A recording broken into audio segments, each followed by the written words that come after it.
So, welcome once again, friends. We are moving on to lecture number 4.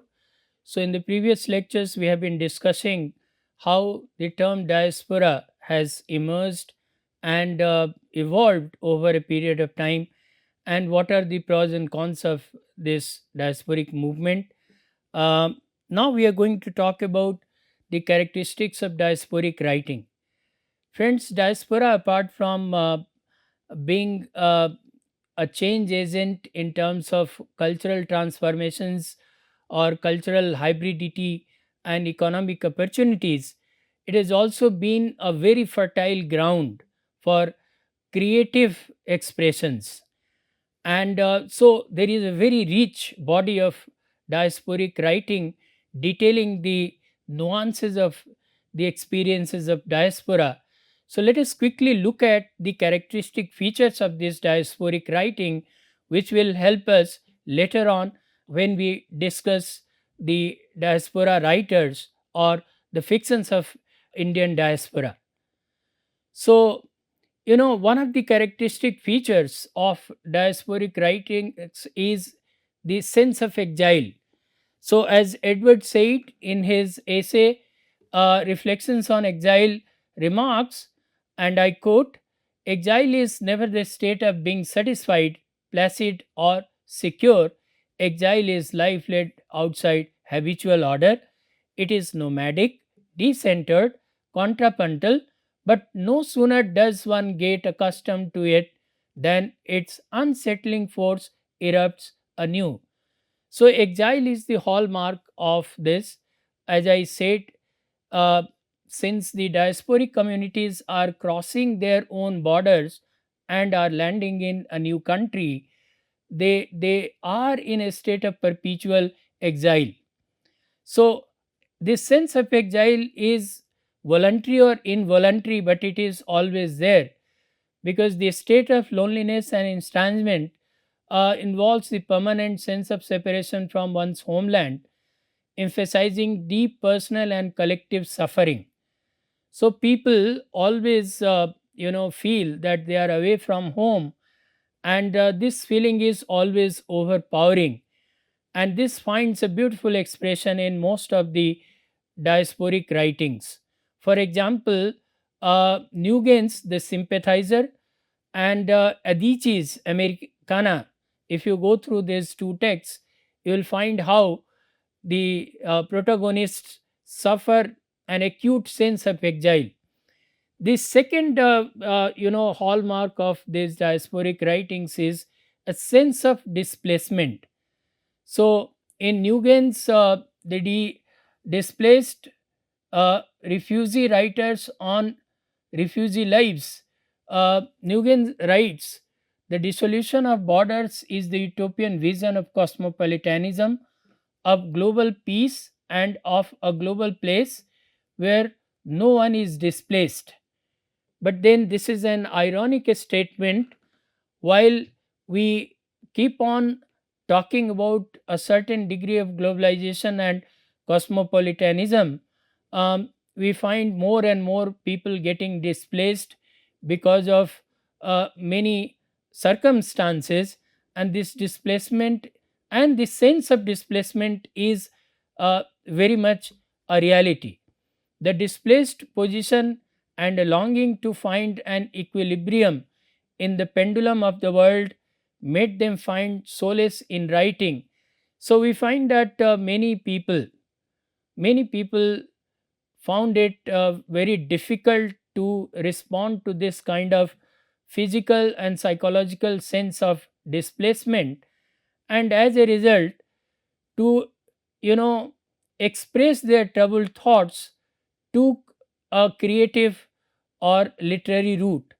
So I can quote from one of the powerful poems by Khalil Gibran, in which he writes, "We are the sons of sorrow, we are the poets and prophets and the musicians. We weave raiment for the goddess from the threads of our hearts, and we feel the hands of the angels with the seeds of our inner selves." So we find that displacement, whether we accept it or not, is not only psychological but it is also real. There are a lot of forced migrations, uh, and there are a lot of people living in other countries as refugees. Um, and they are the people who have been living with a sense of trauma, loss, or uncertainty of getting back to their home. So, there is a whole population around the world, and there are millions of them who have been living in a state of in betweenness without having any certain idea whether they will be able to go back to their own countries. And this finds a very uh, powerful expression in the writings of diaspora. The writings of diaspora always address the question of cultural identity. In that, we find that the crossing of borders uh, puts the uh, protagonists in some sort of quandary where they don't really know whether they are Indians or they are identifying themselves with the host country. Even if they try to identify themselves with the host country, every now and then they are reminded they are different and they are from some other part of the world. Stuart Hall, in his essay Cultural Identity and Diaspora, emphasizes, and I quote, identity as a production which is never complete, always in process and always constituted within, not outside representation. So, the identities of people are not fixed identities, they are always fluid, they are always in a state of formation, of becoming rather than become. So, the cultural identity of the diasporic people is always in a state of flux, making and remaking or unmaking. And so, these people don't have any fixed cultural identity. So, according to Hall, cultural identity has two aspects of thinking. First is one shared culture, the uh, collective one true self, like people belonging to a particular country or ethnicity believe that they have a collective identity. For example, the Caribbeans of black diaspora or negritude. And second is becoming as well as being. So, power to see and experience ourselves as other, like for example, post colonial identities or Anglo African or Afro American identities, where they find that yes, their identities are perpetually under question, but they are being formed and they are in a state of being as well. So, cultural hybridity, to quote Homi K. Bhabha, one of the most potent post colonial critics, who in his work, The Location of Culture, points out, and I quote, the social articulation of difference from the minority perspective is a complex ongoing negotiation that seeks to authorize cultural hybridities that emerge in moments of historical transformation. So Bhabha talks about cultural hybridity that results from the crossing of borders, and it's a kind of strategy to live in peace, uh, embracing the differences in cultures, and rather going for forming a new culture, taking cue from different cultures. So the diasporic people are such people who have been living in a liminal space where they are trying to bridge to the extent possible the gap between their host culture and the home culture, and trying to forge a new cultural hybrid which helps them sustain, while it helps in maintaining their ties with their home country. It also helps them settling well in their host country. So, this cultural hybridity refers to mixing either cultural or between East and West. So, there is mixing of cultures which helps the people bond well, bringing the two cultures or the common elements of two cultures together, maybe linguistic, literary, or cultural hybridity, space of negotiation between home and host culture, um, or fusion of art forms, or what Dubois calls double consciousness or dual self perception. So, these people are trying to find a balance between their host country and home country by devising strategies which may work well for them. So, on the one hand, they are maintaining their ties intact with their home culture.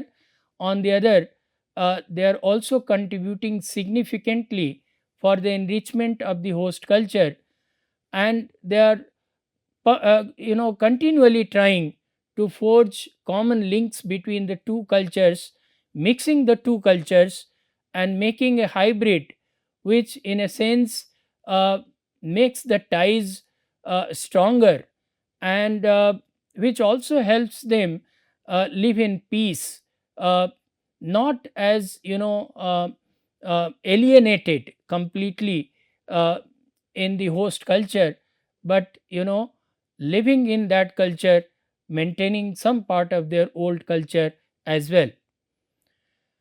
There is this sense of loss and nostalgia is the biggest characteristic trait of the diasporic texts, like Nigel Rapo in his work Migrants of Identity conceptualizes, and I quote, home brings together memory and longing, the ideational, the affective, and the physical, the spatial and the temporal, the local and the global.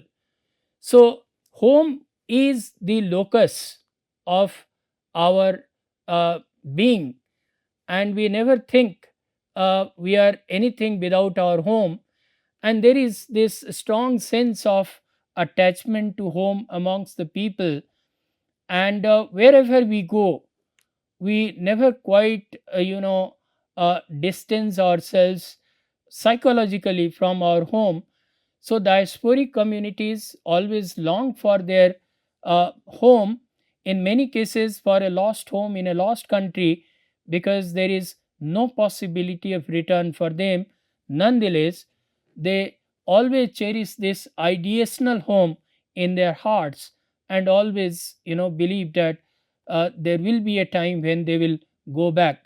So this always fills them with a sense of loss or nostalgia, and this is very prominently portrayed in diasporic texts. Although nostalgia is via recollection, to some extent imagination, it is a voice which celebrates the connectedness of the community to its birthplace. So, if anything to go by this quote from Subhasri Mukherjee, we find that although nostalgia is not treated as a positive emotion, because many of the writers vouch for uh, immigrants with a sense of renewed self rather than a lost self. uh, Nonetheless, nostalgia is a psychological reality, and it always remains one of the paramount experiences in the diasporic communities. So, Swasri Mukherjee quotes Uma Parmeshwaran, and he divides the life of a diasporic writer in four phases.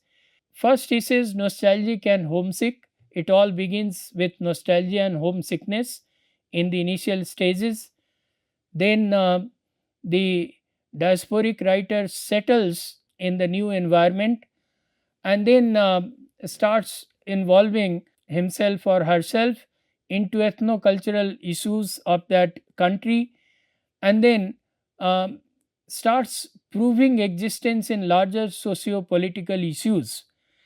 So, if anything to go by, the cultural transformation or creative metamorphosis for these writers comes through these phases. They begin initially by being homesick, then they try to adjust to the new environment, and then they start contributing to the ethnocultural issues, and then they start, contributing to the larger socio-political issues through their writings. um, Another characteristic feature of this kind of writing is alienation. I quote, anomia is personal disorganization, alienation is a psychological state, and alienated is the person who has been estranged. So, people who leave behind their own culture and land in a different land amidst uh, different people, where the culture is different, the language is different, the food is different, the environment is different. Obviously, they feel alienated. And this alienation is a psychological state of mind. It is not, only the physical dislocation, but the psychological dislocation and psychological sense of aloofness that contributes to this alienation. So, Yahya and many elaborate about three types of alienations in diaspora. They say that it's social alienation, which comes into existence because we feel alienated in the social setup. There is counterintuitive alienation, so we feel alienated with ourselves, and we are not able to think clearly. There is a certain kind of haze in our thinking, a certain kind of indecision and uncertainty in whatever we do, alienation from the reality of life. And this gives birth to a bigger alienation, which makes us feel existentially alienated, and we indulge in the questions of life and death, uh, the questions of life itself, whether what kind of life we are leading, um, you know is it desirable, is it something that needs to be continued or needs to be cast off. I mean, it gives rise to a greater existential crisis. So, these three kinds of alienation, Yahya and Mani talk about. Further, Rana identifies six varieties of alienation being in the liminality of diaspora the people tend to face. As I said, this alienation leads to a sense of powerlessness, meaninglessness, normlessness, cultural estrangement, self estrangement, and social alienation. So, when you feel alienated, obviously, you are not able to behave freely, think freely, eat freely, express freely, and this results in lot of secondary problems as mentioned in these six varieties. Language, as a tool of expression, cultural preservation, and assimilation. Well, we all know that language plays a very important role, um, and the biggest problem comes to our life when we don't know the language of a place, because it is through language we associate ourselves or feel confident and attached to a particular people and place. So, supposing you go to a foreign country and you don't know the local language, you always feel that you are not able to do anything. You have money in your pocket, you are feeling hungry, but then you cannot eat because you cannot order, and you don't know how to talk to people. So there have been several such experiences, uh, in which I traveled in a country where I didn't know the local language. In one of the examples, I can say I was in Lugano, Switzerland, and I was looking for the venue of my conference, and people there, they speak Italian.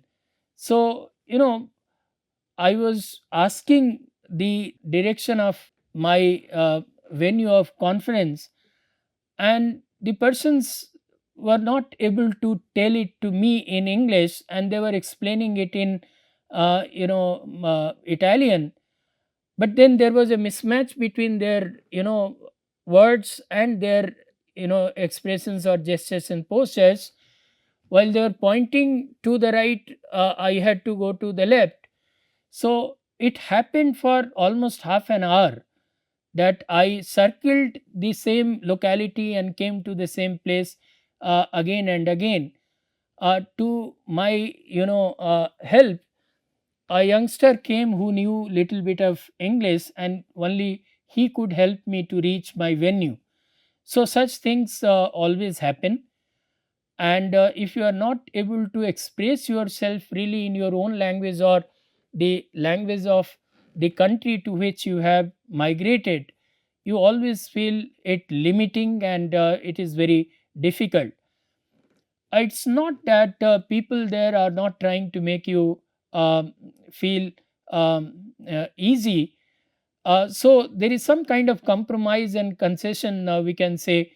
The people, the natives, they always tend to speak the simplified version of their own language, so that the people coming from outside can understand their language. So there is this foreigner talk.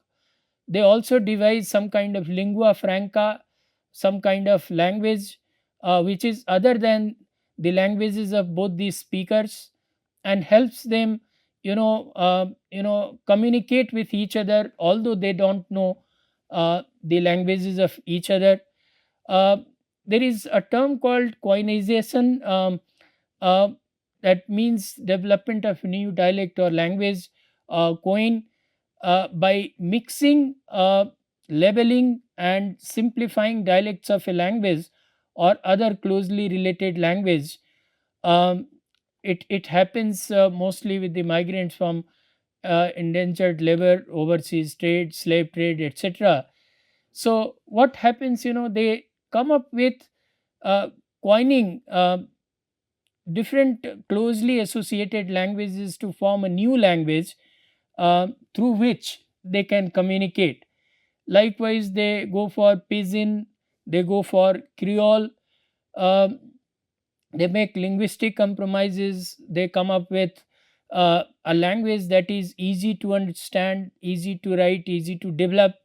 So um, they even go for language mixing. Simultaneously they are using two languages, uh, you know both the native language and the other language.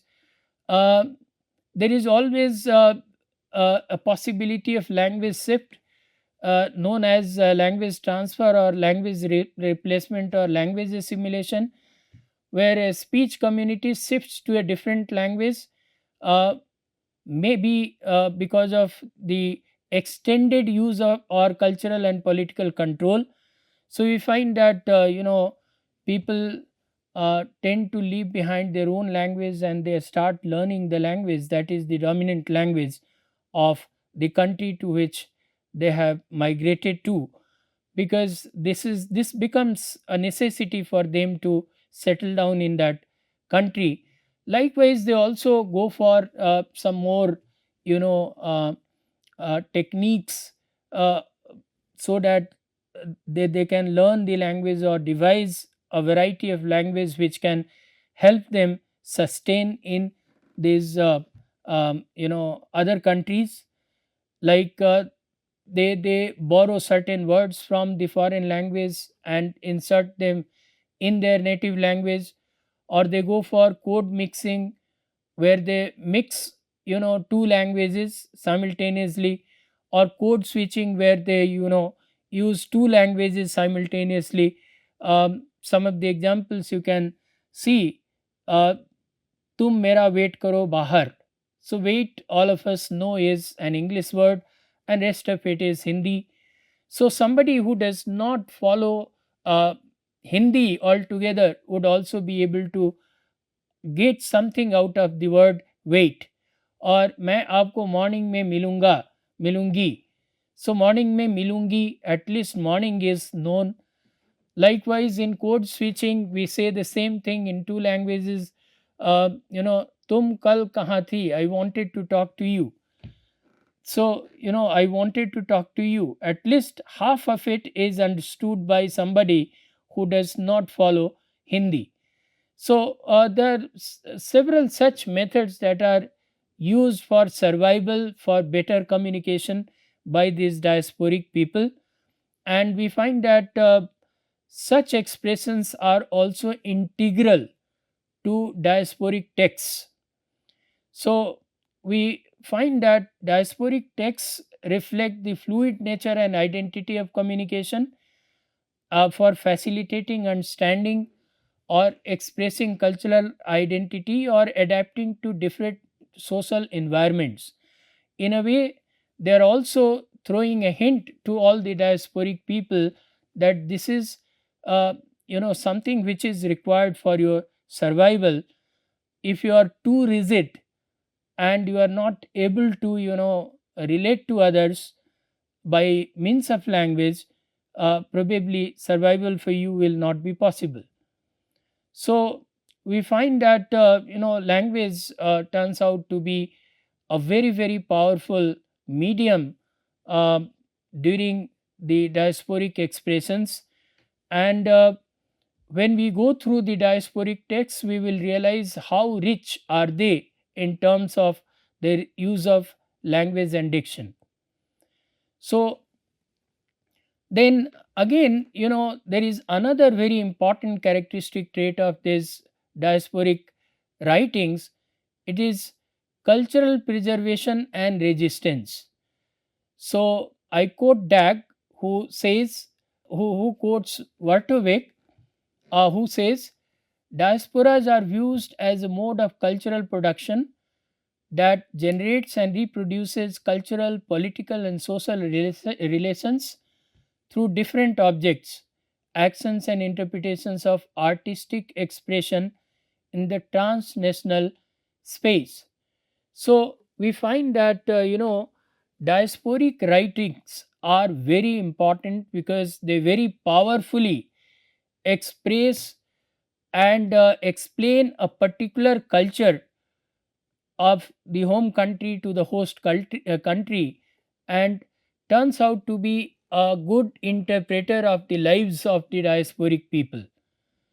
So, not only it becomes a means of cultural preservation, but also some sort of resistance, in the sense it talks about the richness of the native culture and its contributions in one's life, and provides stiff resistance to uh, its complete washout on the part of the diasporic community. So, language safeguarding identity, history, and community bonds. We find many of the diasporic writers or many of the post colonial writers, they found their own native language and traditions so enticing that they decided to express themselves in their own language.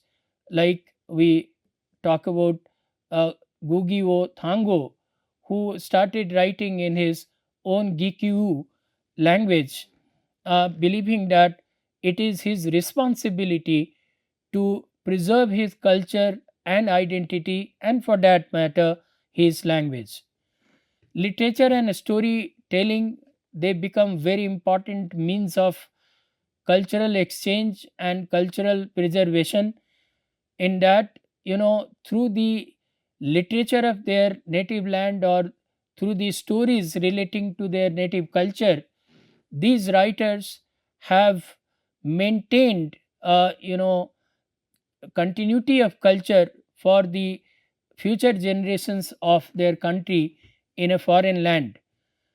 Literature also becomes a means of decolonization of mind, and we have seen that initially the Indian writers writing in English were obliged to give a glossary of terms at the end of their writings, explaining some native terms for the readership abroad.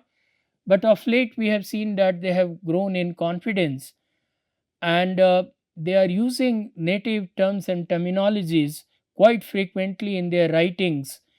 And that is a kind of post colonial resistance, in the sense, if you have to understand us or our experiences, you need to understand our language and culture as well.